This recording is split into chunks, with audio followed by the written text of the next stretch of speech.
what state does function according to what you call the minimal levels of honesty? Is there a state? None. None. States are power centers. The only thing that imposes constraints on them is either outside force or their own populations. So the United States... Internal criticism, yes, critical dialogue. That's exactly why the intellectuals who we're talking about are so adamant at preventing people in the United States and Britain from learning the most elementary facts about themselves. But is it even possible then? If you say no state functions, it's like not there's no only nation possible, state. it happens. The United States, for example, is far more civilized than it was 40 years ago. The immediate problem is to free ourselves from the shackles imposed very consciously by the kind of people you're talking about, who don't want the facts to be known, and for very good reasons. Because if people know the facts, they're not going to tolerate them. So therefore you have to prevent them from knowing.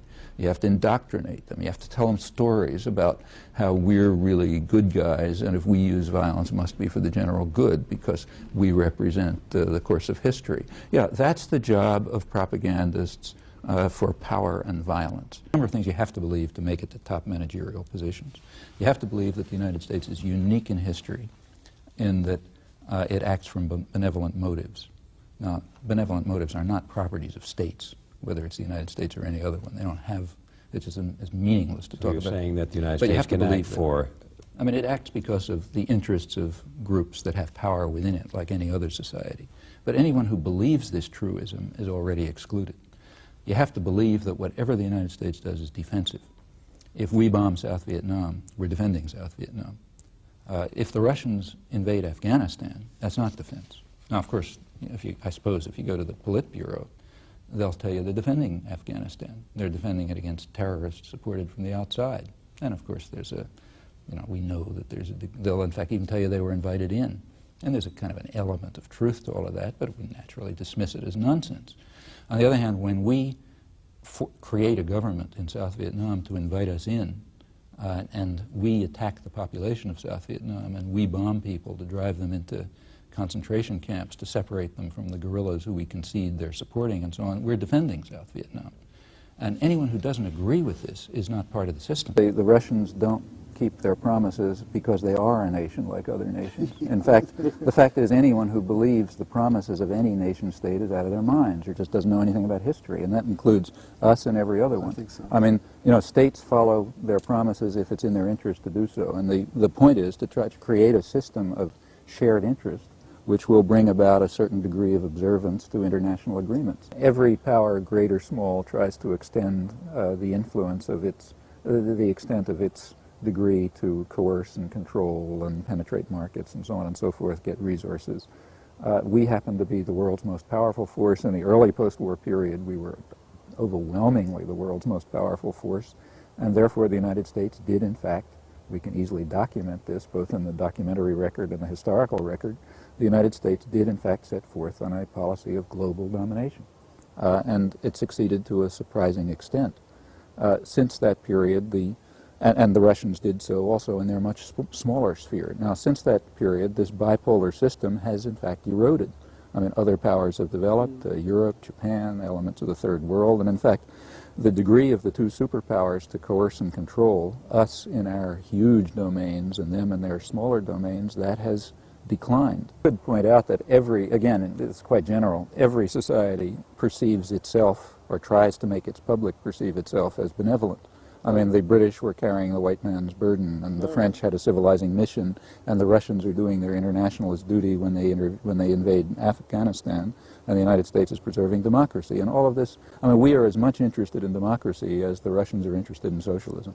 In fact, we, over and over again have overthrown democratic regimes if they didn't do the kind of thing we wanted them to do.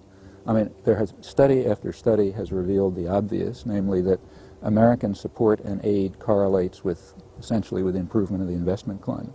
If a country is willing to open itself to our penetration and control our access to resources, allow our corporations to repatriate profits and so on, we will support them. It doesn't matter what kind of regime they have.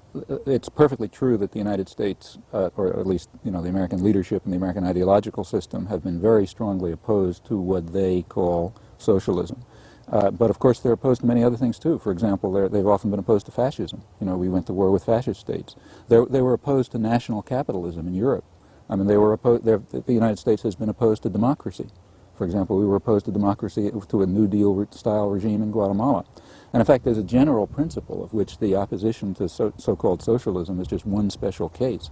Namely, the United States is opposed, naturally, to any attempt on the part of any society to use its resources for its own purposes, instead of to integrate itself into what we call an open world system, which means a system that's open to American economic penetration and political control.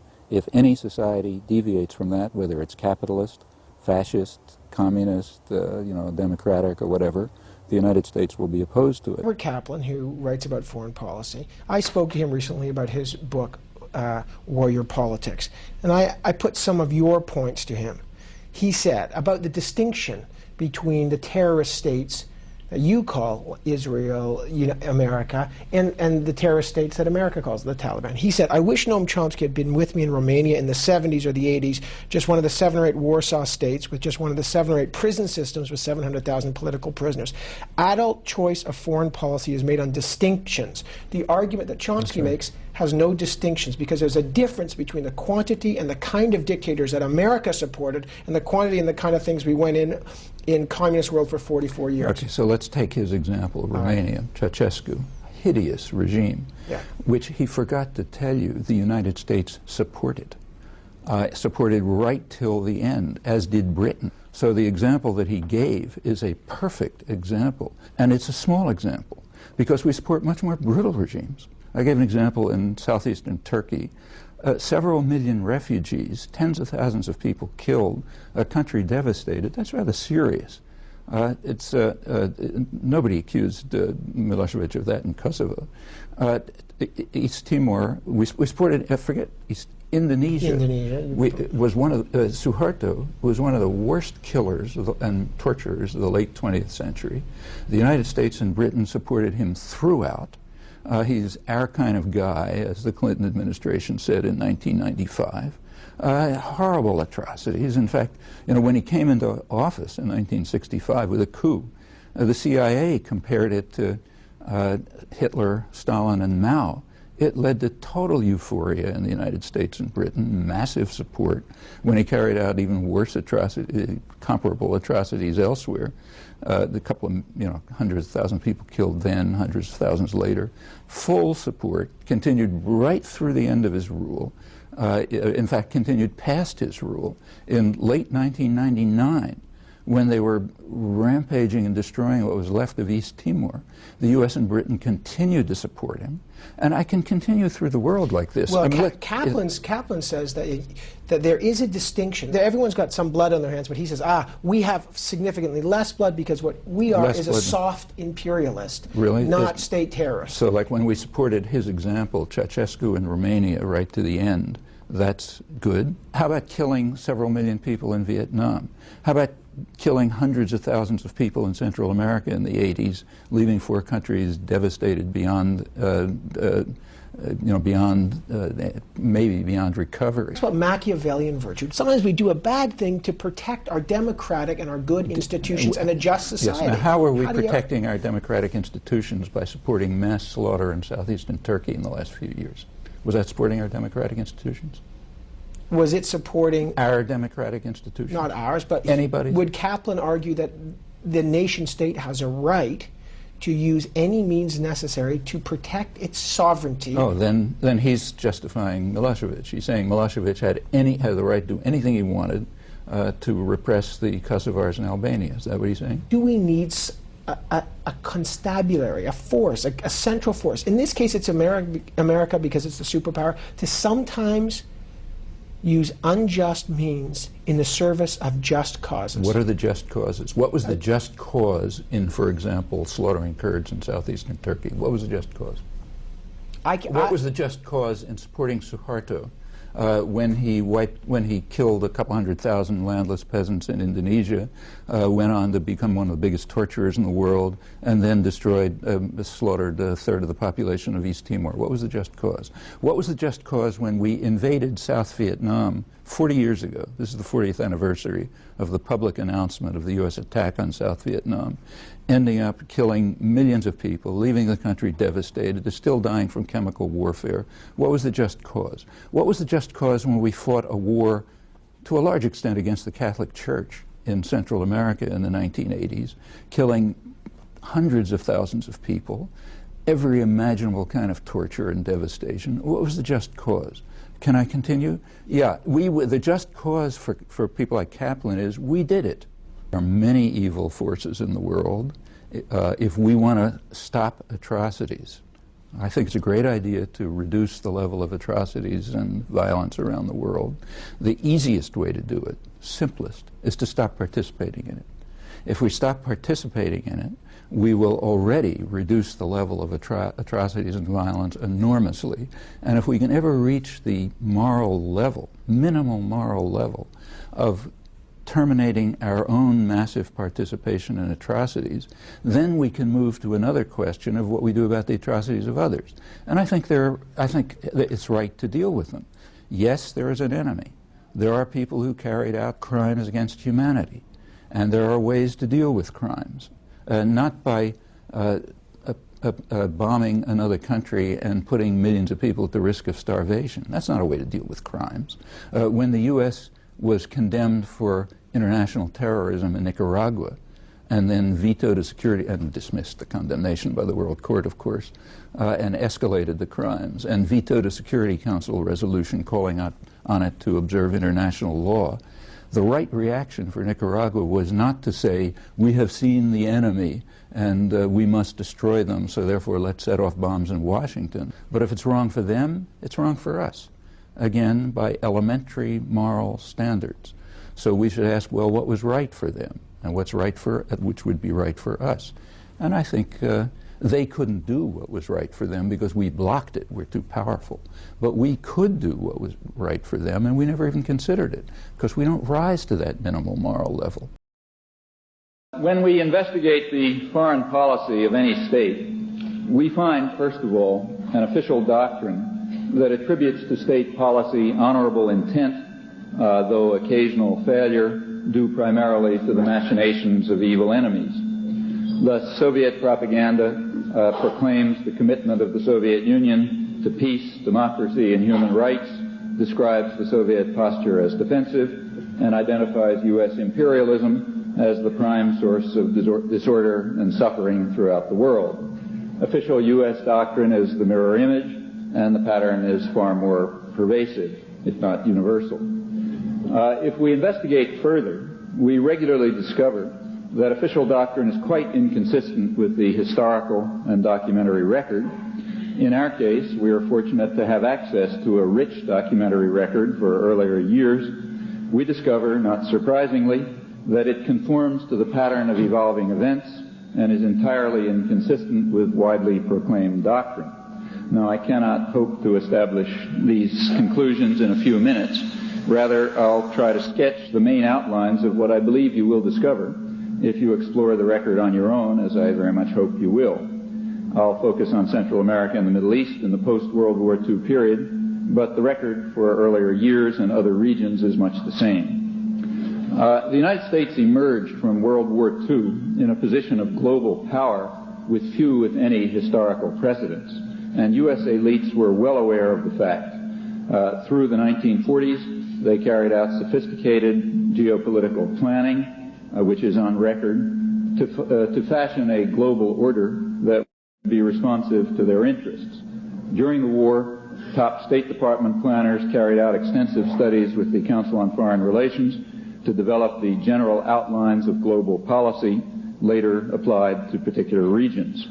They developed the concept of what they called the Grand Area. The Grand Area was to be a region subordinated to the needs of the American economy in a framework of liberal internationalism in which it was plausibly assumed U.S. interests would dominate. The Grand Area was outlined in detail. It was to include, at a minimum, the Far East, the Western Hemisphere, and the former British Empire, including the energy reserves of the Middle East, which the State Department described as, I'm quoting, a stupendous source of strategic power and one of the greatest material prizes in world history, the richest economic prize in the world in the field of foreign investment, referring to Saudi Arabia. At a maximum, the Grand Area should become a world system under U.S. control. Now, the Grand Area had a structure. The industrial powers were to be reconstituted, but under U.S. control and in a manner acceptable to the United States, a commitment with many significant consequences. It was understood that Europe and Japan required a hinterland. State Department studies, now declassified, explain that the Third World was to fulfill its function as a source of raw materials and markets for the industrial capitalist powers, and was to be exploited, as they put it, for their reconstruction. With regard to Latin America, George Kennan, who was one of the most influential of post-war planners, explained in internal discussion that a prime concern is the protection of our raw materials. More generally, he observed that we have 50% of the world's wealth, but only 6% of its population, and we must maintain this disparity to the extent possible by force if necessary, putting aside vague and idealistic slogans such as human rights, the raising of the living standards, and democratization, preferring police states, if needed, over democracies that might be too liberal and too indulgent to what were called communist. The latter term has lost any substantive meaning in U.S. political rhetoric, referring simply to anyone who stands in our way. These are all quotes. These are all quotes, incidentally. The declassified documents on U.S. foreign policy in Latin America apply these ideas in detail. They explain that the primary threat we face in Latin America, I'm continuing to quote, is the trend toward nationalistic regimes that respond to popular demand for improvement in low living standards and production for domestic needs. Now that's unacceptable because the United States is committed to, quote, encouraging a climate conducive to private investment, in particular guarantees for opportunity to earn, and in the case of foreign capital, to repatriate a reasonable return. We must therefore oppose what is regularly called ultranationalism in secret documents. That means efforts to pursue domestic needs. We must foster export-oriented production in the interest of U.S. investors. Now it is recognized that such programs have very little appeal to the Latin American public, so the conclusion is the natural one. We must therefore gain control over the military, which can in turn control domestic opposition and overthrow civilian governments if necessary. We must also act to overcome the excessive liberalism of the Latin American countries. These ideas are outlined in the high-level documents and were applied in practice in Latin America as elsewhere.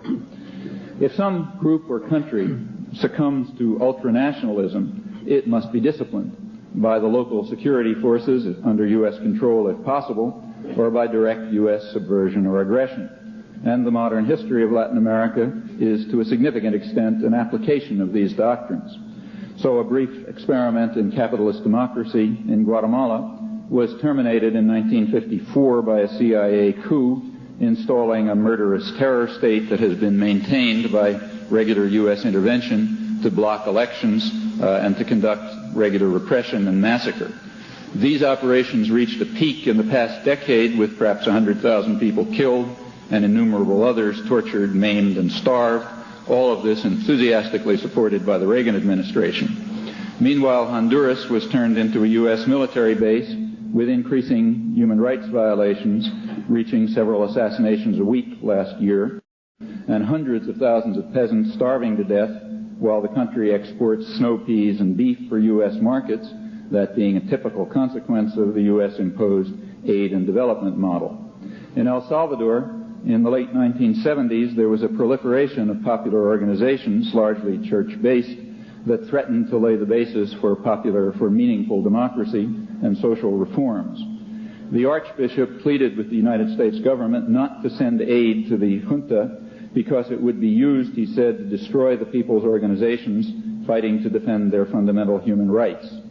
The security forces backed by the United States overcame the threat of democracy and social reform by terror and slaughter, murdering the political opposition, assassinating the Archbishop, physically destroying the independent media, invading and largely destroying the university, slaughtering tens of thousands of peasants, union leaders, and others, killing priests and nuns and intellectuals or driving them out of the country, to which they still cannot return for fear of torture and assassination. When the population was considered to be sufficiently traumatized, a so-called election was held in an atmosphere of terror and despair, macabre rumor and grisly reality.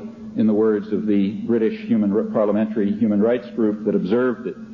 I should add that it's a staple of independent scholarship that, I quote now, while paying lip service to the encouragement of representative democracy in Latin America, the United States has a strong interest in just the reverse, apart from formal elections that are often farcical, and that the alleged U.S. concern for democracy when proper conditions have been established by repression, violence, or simply control of resources, that is only a tactical device to ensure the dominance of, quote, private capitalistic enterprise linked to the United States. I'm quoting from Gordon Connell Smith in the Major Study of the Inter-American System, published by the Royal Institute of International Affairs in London.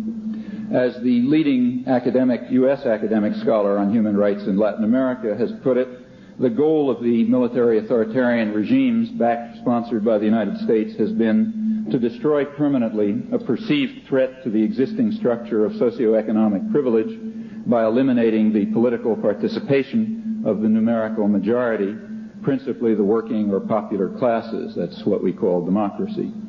In the case of Nicaragua, as George Shultz frankly explained, the concern was that Sandinista success might embolden others to seek radical solutions to their problems unacceptable to the United States.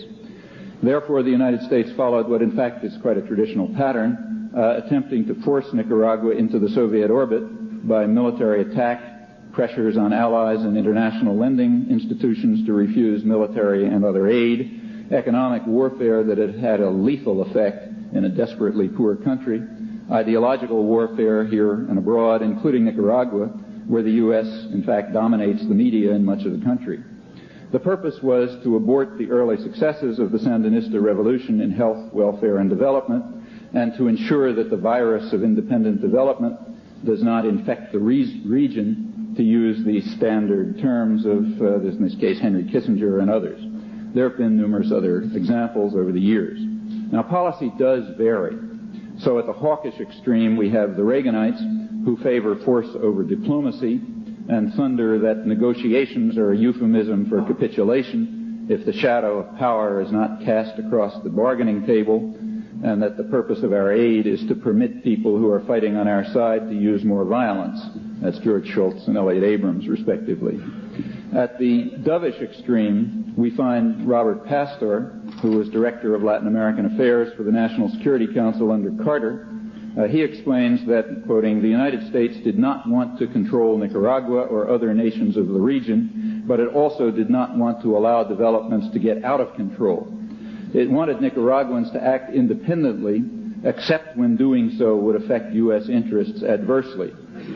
Thus, Latin Americans should be free to choose as we wish them to choose. Again, what we call democracy. In practice, when they choose otherwise, we resort to what our friends in the Salvadoran military call the pedagogy of terror, sometimes in extreme forms, as under the Reagan administration, which is responsible for atrocities that merit comparison to Pol Pot. Turning briefly to the Middle East, the primary concern was the same: the fear that indigenous nationalism might threaten our effective control over one of the greatest material prizes in world history. That was understood since the 1940s to provide us with leverage over Europe and Japan. The National Security Council recognized in 1958 that, quoting, a logical corollary of our opposition to radical nationalism would be support for Israel as a loyal ally. Now, this conception of Israel as a strategic asset became established in ways I can't review here, particularly under the Nixon Doctrine, with Israel and Iran under the Shah assigned the role of cops on the beat, as the Defense Secretary Melvin Laird put it at the time. Israel also increasingly came to provide services for U.S. power in Africa and Asia, but particularly in Latin America, as in Central America over the past decade, where Israel has served, in effect, as a mercenary state within the impressive international terror network that was partially exposed during the Iran-Contra hearings. These are the essential factors that have led the United States to block a political settlement to the Arab-Israeli conflict since 1971, a settlement that's backed by a broad international consensus that favors a two-state settlement on the internationally recognized borders, based on the principle that the indigenous population of the former Palestine and the Jewish settlers who largely displaced them both have the right of national self-determination. Now, such a settlement, which has long been feasible, is opposed by Khomeini, by Gaddafi, by the United States and Israel. U.S.-Israeli power has been decisive in blocking it. This policy, not too well understood here, but easily documented from the record and traceable back to Henry Kissinger, that guarantees further escalation of the cycle of harsh repression, resistance, more repression and more resistance in the occupied territories, with the likelihood of regional wars and possible superpower confrontation, as has repeatedly threatened since 1967.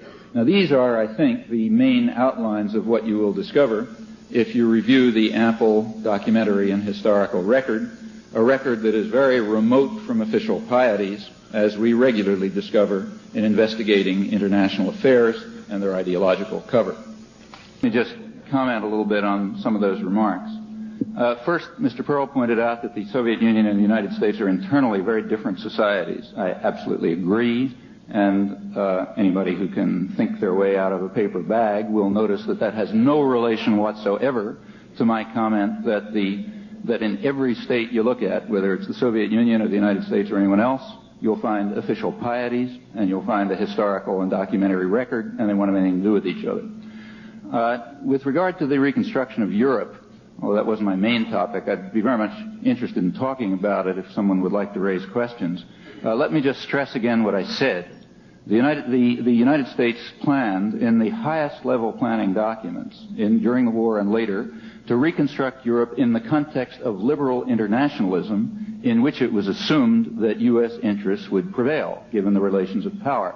It's exactly what happened. For example, U.S. investment in Europe skyrocketed.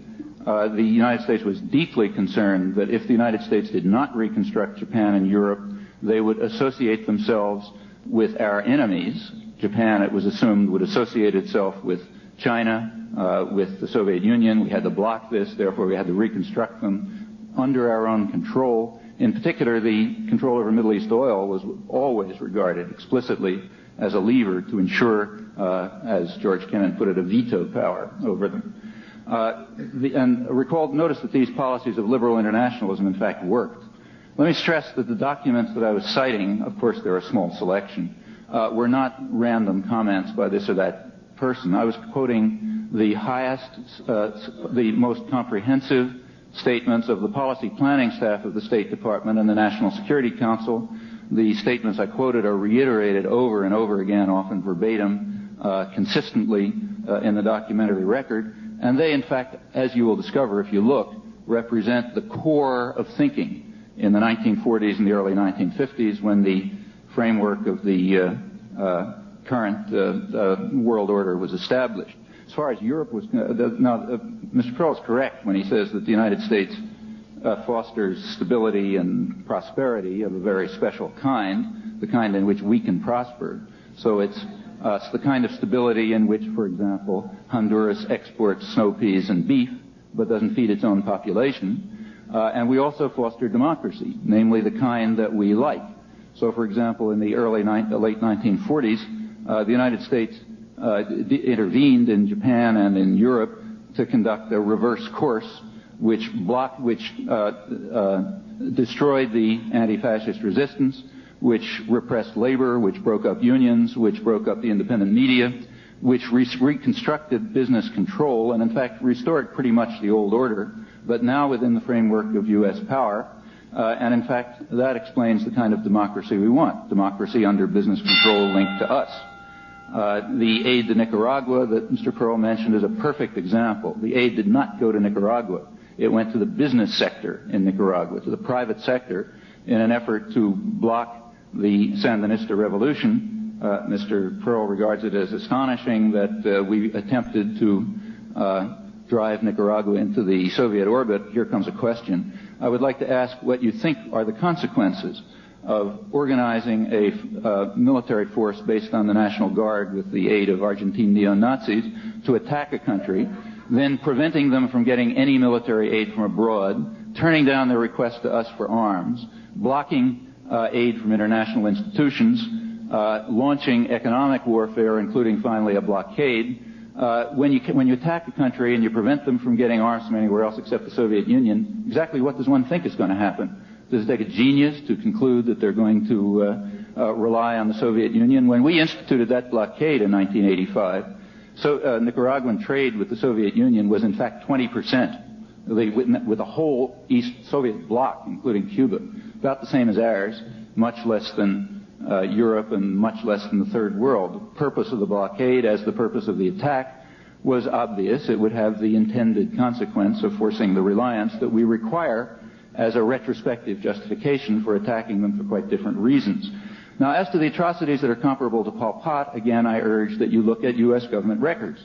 So, for example, the CIA has a demographic study of the Pol Pot regime in which they conclude, they much underestimate in my view, but they conclude that 50 to 100,000 people were killed. More serious estimates put it at several hundred thousand, and many hundred thousands more died from starvation, disease, etc. That's roughly comparable to what happened in Central America in the last decade in scale and in character. Read the reports of the human rights organizations, of the church, and so on, and you will find that the torture, atrocities, mutilation, and so on in Central America is exactly on the style of Pol Pot. Check it and see. As to my calling for the United States to get out of Vietnam in Indochina, let me recall the facts. Through the 1960s, I did call on the United States to terminate its aggression against South Vietnam and its invasion of all of Indochina, exactly as I call on the Soviet Union to terminate its aggression in Afghanistan. By 1970, I pointed out that the effect of U.S. policy was going to be to guarantee that North Vietnam would control all of Indochina, for the simple reason that by that time we had destroyed the indigenous forces in the other countries. It's pretty much what happened. The United States physically destroyed 3 countries. They've undergone a disaster that there's nothing in our history to compare with back to the Black Plague, and in fact you do see the effect of that. If the Russians continue in Afghanistan, you'll see similar effects. I was asked, several questions came up. Let me deal with them one at a time. Why is it in the interest of the United States to drive Nicaragua into the hands of the Soviet Union? That's transparent, actually. First, let's establish again that that was the policy of the United States.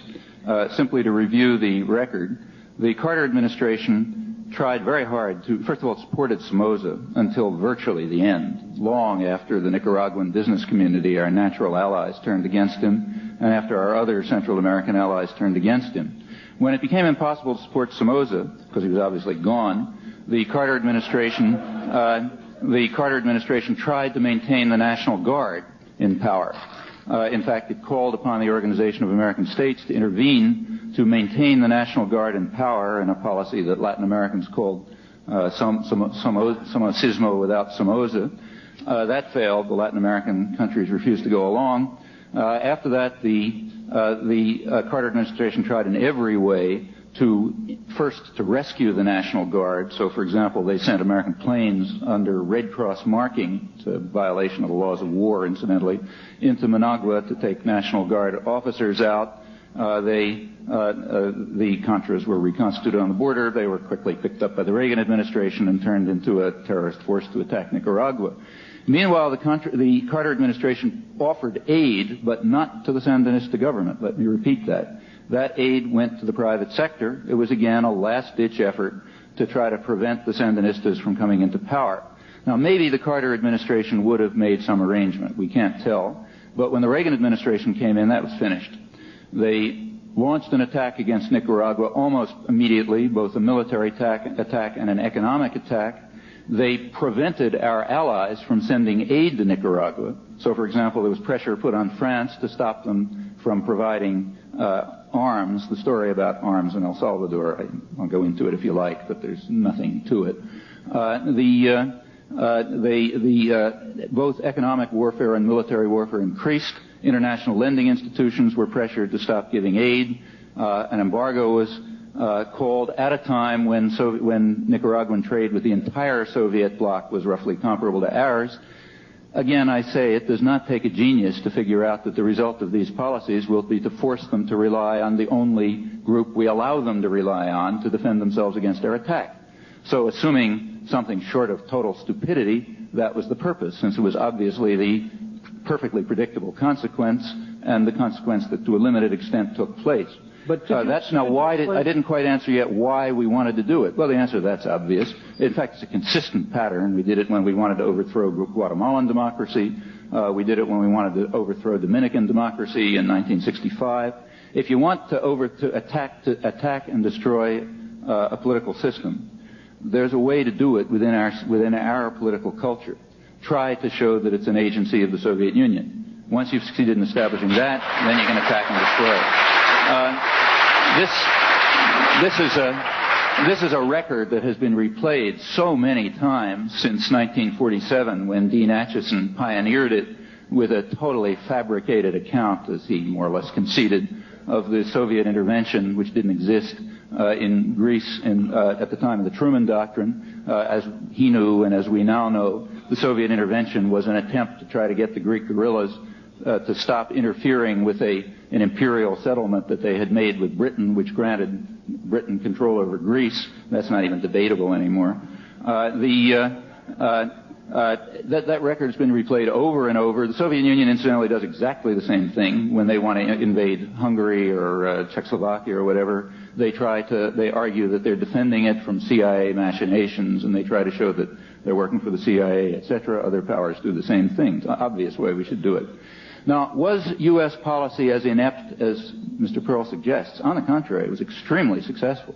The policy of liberal internationalism reconstituted Europe and Japan on the old order, on the old conservative order. Remember what that meant. That meant eliminating, often destroying by violence, the anti-fascist resistance in much of the world. It meant destroying labor unity. It meant blocking efforts at radical democracy that had substantial support in both Europe and Japan, particularly striking in Japan with the reverse course in 1947. It meant reconstituting something like the old order under U.S. control with enormous profits, just enormous profits for U.S. corporations, huge expansion of investment, of exploitation of the third world and so on. All of this an enormous and maybe unprecedented success. Now, the Third World, remember, had a very definite role in that system. Its role was to fulfill its function as a source of raw materials and markets for this conservative, quasi-democratic order that we had reconstructed by pressure and force, in fact, in Europe and Japan. And it did that. When I mention Honduras, that's just a symbol. That's a symbol of U.S. development policies everywhere. I mentioned Honduras because there was only 1 minute. But the point is not that Honduras is exporting snow peas. The point is that Honduras is not producing food. The effect of U.S. policies, take the Alliance for Progress. The effect of the Alliance for Progress policies in Honduras, in Costa Rica, in Nicaragua, everywhere, was to lead to what American economists called an economic miracle. Gross national product went up, and so did child malnutrition, the death toll, misery, and suffering. And the reason is, when you impose by force, of course, a development model in which production for domestic use is replaced by agro-export for foreign use, people starve, and you make profits. So you take land that was used for subsistence agriculture, you turn it over to ranchers linked to American agribusiness or the Hanover Company and so on to produce specialized vegetables and flowers and beef for pet foods and for the American markets. GNP goes up. Profits go up. A small sector of the local economy profits, and the population plummets into disaster. That's why there have been hundreds of thousands of people starving to death in Honduras in the last years. And in fact, pretty much the same story was true throughout most of Central America. Take Nicaragua. Nicaragua did have an economic miracle in the 1960s and 70s. Similarly, child malnutrition doubled, and general misery vastly increased. That laid the basis of the crisis of Central America. And similar things are true in much of the Third World. That's the effect of this development model. That American policy consists of a group of people sitting in the State Department and figuring out how we can exploit the rest of the world, which is, in essence, what Professor Chomsky is asserting. It ignores the fact that I don't know what development model he has in mind. I imagine it's a Marxist development model. No. The American model we impose, I'm speaking of if you want to know what I have in mind, it's very simple. Independence. I would like... No, wait a minute. I would like to...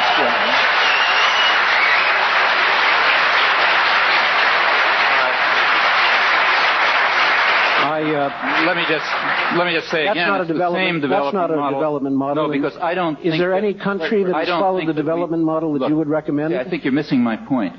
Neither the United States, nor the Soviet Union, nor Britain, or anyone else has a right to ram some development model down somebody's throat. I mean, I can tell you what I think, and in an academic seminar we could talk about how development should take place, but that's not to the point here.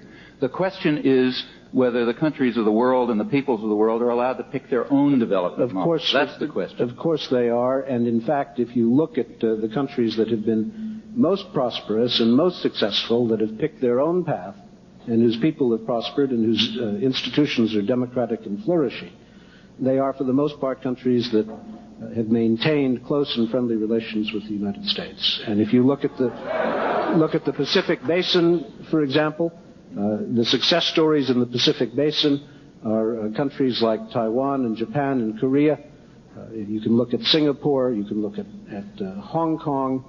The development model that has worked there has worked with very substantial results and to the benefit of the people involved. They are independent in every sense. I notice how you slipped in quasi-democratic as a description of Europe, which I don't know exactly what you have in mind. I'll explain. What explains the quasi,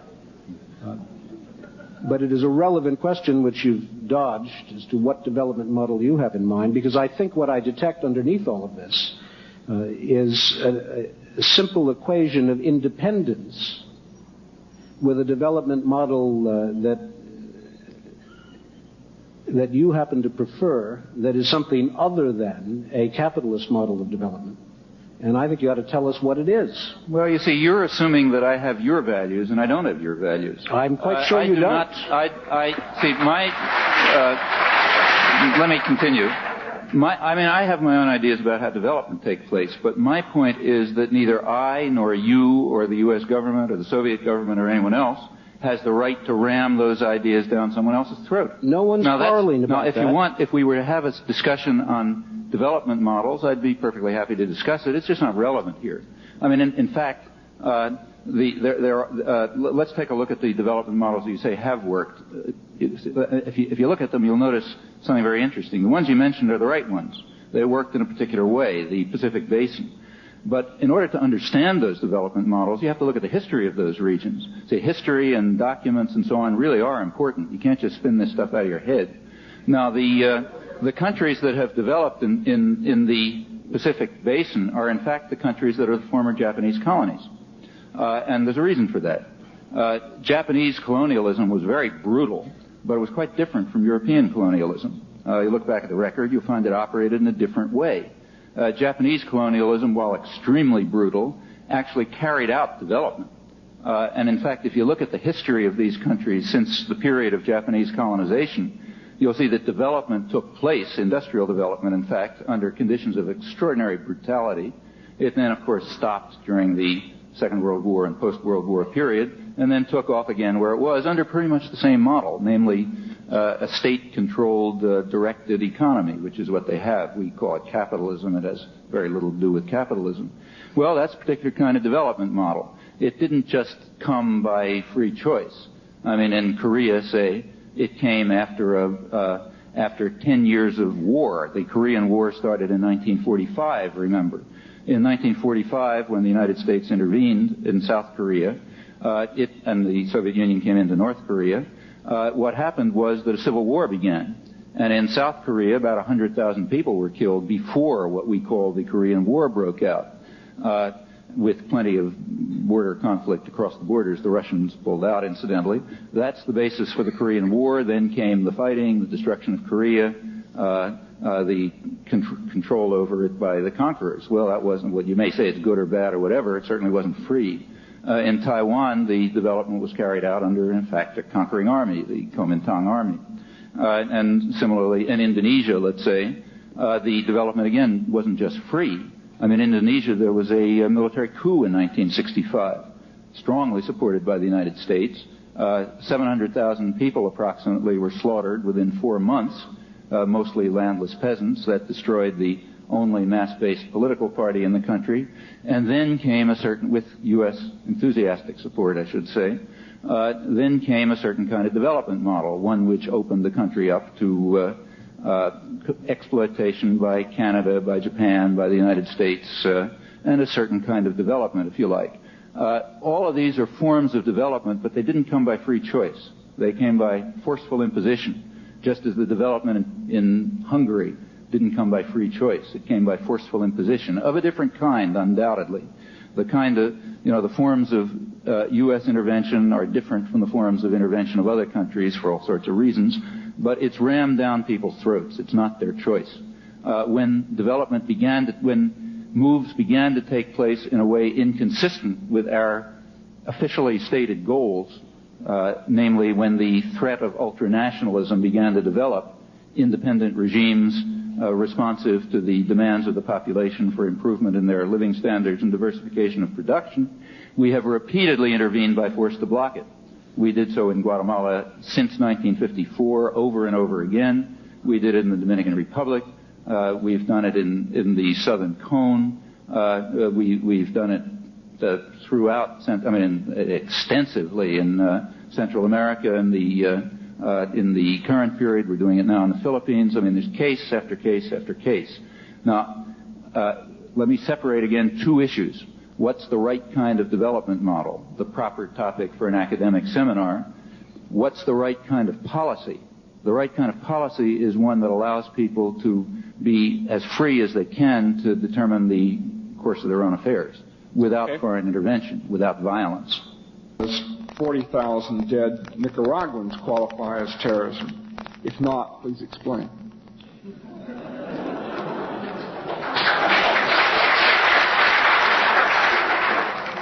That applause, I take it, is for the question and not for my answer. Let me say this. Whatever terrorism is, I would not define it in such a manner as to confuse acts by the PLO against non-combatants, frequently children, with action taken by George Washington in the American War of Independence. Now, it does seem to me that the essence of the concept of terrorism is an attack against non-combatants. That is, an attack against people who are not involved, not directly parties to a conflict. And one of the things that I object to in the analogy suggested by Professor Chomsky is the failure to recognize that when the PLO attacks a bus full of civilians, including children, and murders them, that is not in any way to be compared with the struggle for independence. Okay. May I comment on that one? Well, sure. I've given a definition of terrorism. You can apply it to those situations. May I? Sure. I think that here again I'll unfortunately refer to U.S. documents, which I think are quite good. The U.S. Code has an official definition of terrorism. I think it's a pretty good one. State Department and Army documents, for example, the Army Manual Countering Terrorism, have good definitions of terrorism. I think we ought to keep to it. Basically, without quoting all the words, it comes down to just what you said. The threat or use of force to coerce and intimidate civilian populations. That's terrorism. Now, that would it would include, in fact, George Washington's actions. For example, they perhaps went beyond terrorism, like the destruction of the Iroquois civilization in 1779, the rampaging of Green's armies, and so on. I don't say that particularly critically. I really don't know of any national movement that didn't involve terrorism. But let's keep up until today. I agree with you that when the PLO attacks civilians, that's terrorism. Similarly, when the United States directs its proxy army, as it's called in internal documents again, when it directs its proxy army to attack soft targets, the words of General John Galvin testifying to Congress a year or two ago, to attack soft targets and not to, going on, to duke it out with the Sandinistas directly, that is to avoid defended targets and attack soft targets, that's terrorism. When Charles Redmond, of the State Department spokesman, endorses publicly the attack of our proxy forces against agricultural collectives on the grounds that there are some people with arms defending them, that's advocacy of terrorism, just as it would be if Gaddafi endorsed the attack of the attacks by the PLO against Israeli collectives, which are far better armed than the cooperatives that we're attacking. All that's terrorism. When former CIA Director Stansfield Turner testified before Congress in 1985 on this, he simply referred to our attack against Nicaragua as terrorism, state-sponsored terrorism. That's giving us the benefit of the doubt, I should say. If you take the World Court decision seriously, it may pass beyond terrorism to the much more serious crime of aggression, unlawful use of force. But giving the U.S. the benefit of the doubt, it's large-scale terrorism. When the PLO attacks a bus and kills civilians, that's terrorism. When Israel bombs civilian targets in the Bekaa Valley, killing with hundreds of maybe 400 casualties, including children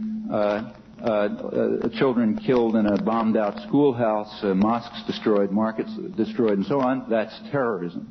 In fact, there's plenty of terrorism in the world. By and large, the terrorism, it's a roughly fair generalization, that the more powerful the entity involved, the more terrorism it carries out.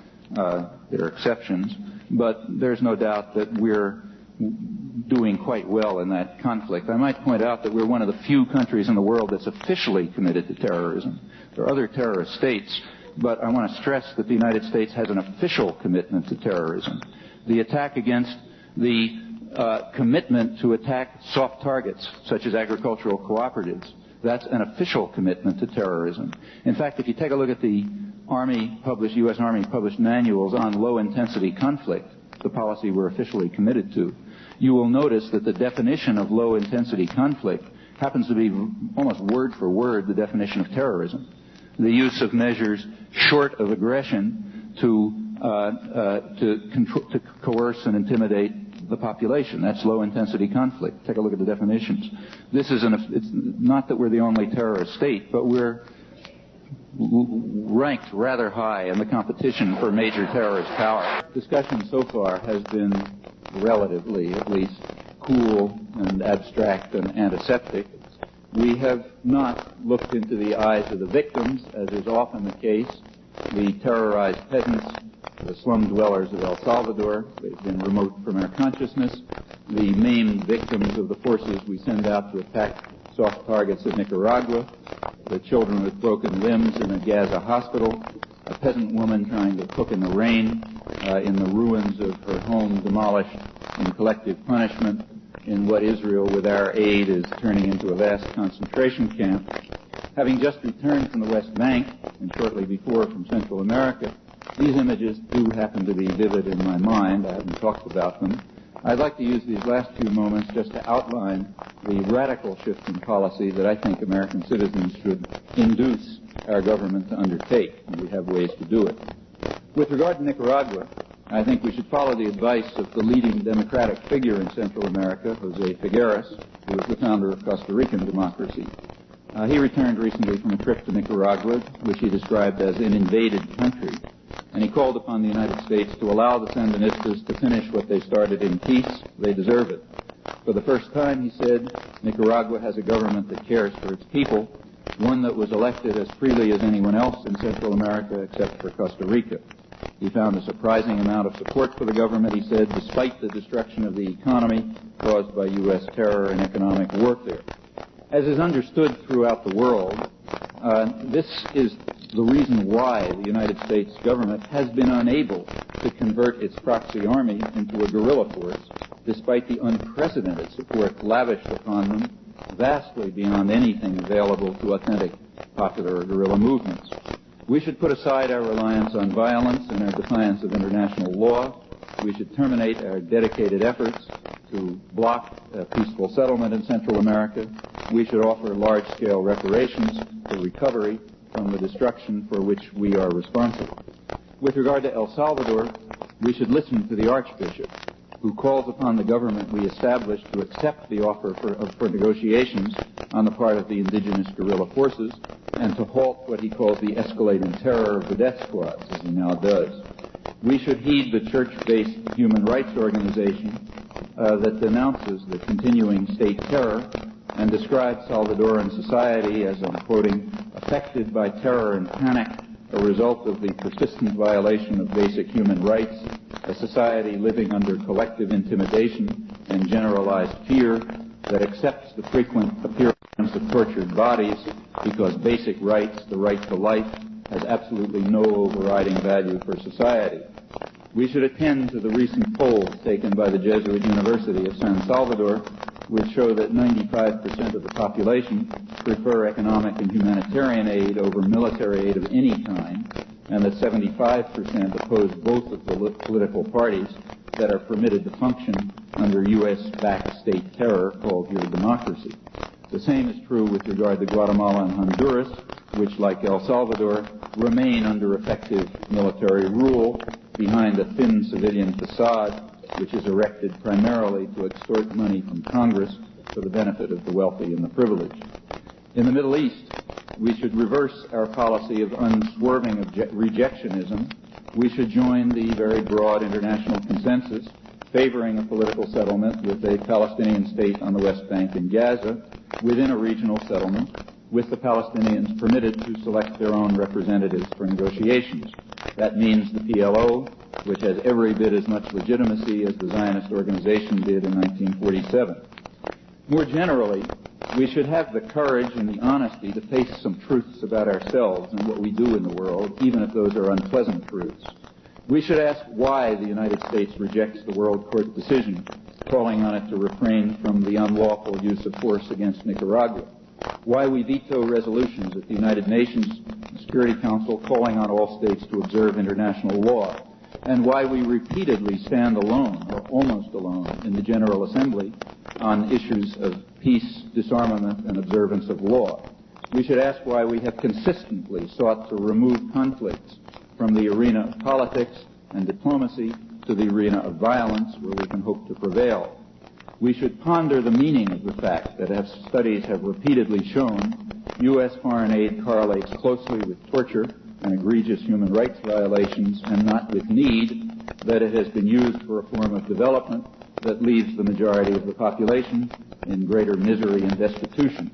We might even consider the advice offered over 20 years ago by Marine Commandant David Shoup, who said with regard to Vietnam that the best contribution we can make to its people is to get our bloody dollar-crooked hands out of their affairs.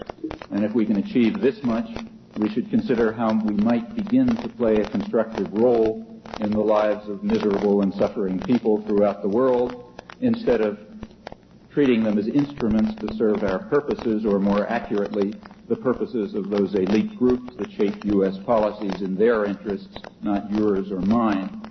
We should consider how the fear of the Soviet Union has been exploited to gain support for intervention in terror, just as fear of the United States has been exploited to similar ends by our global adversary. And we should ask what we can do to reverse this system of tacit cooperation and global oppression. We should begin to raise some fundamental questions about ourselves and our institutions, and ask how they can change so they can become responsive to our true interests, which are not different from those who suffer at our hands. By world standards, we happen to be very free of state and other coercion, and that means that we have means available to learn about ourselves and to act to reverse a course that has brought us shame and has plunged many others into misery. We cannot appeal to fear of repression if we fail to undertake such efforts, but only to selfishness and cowardice.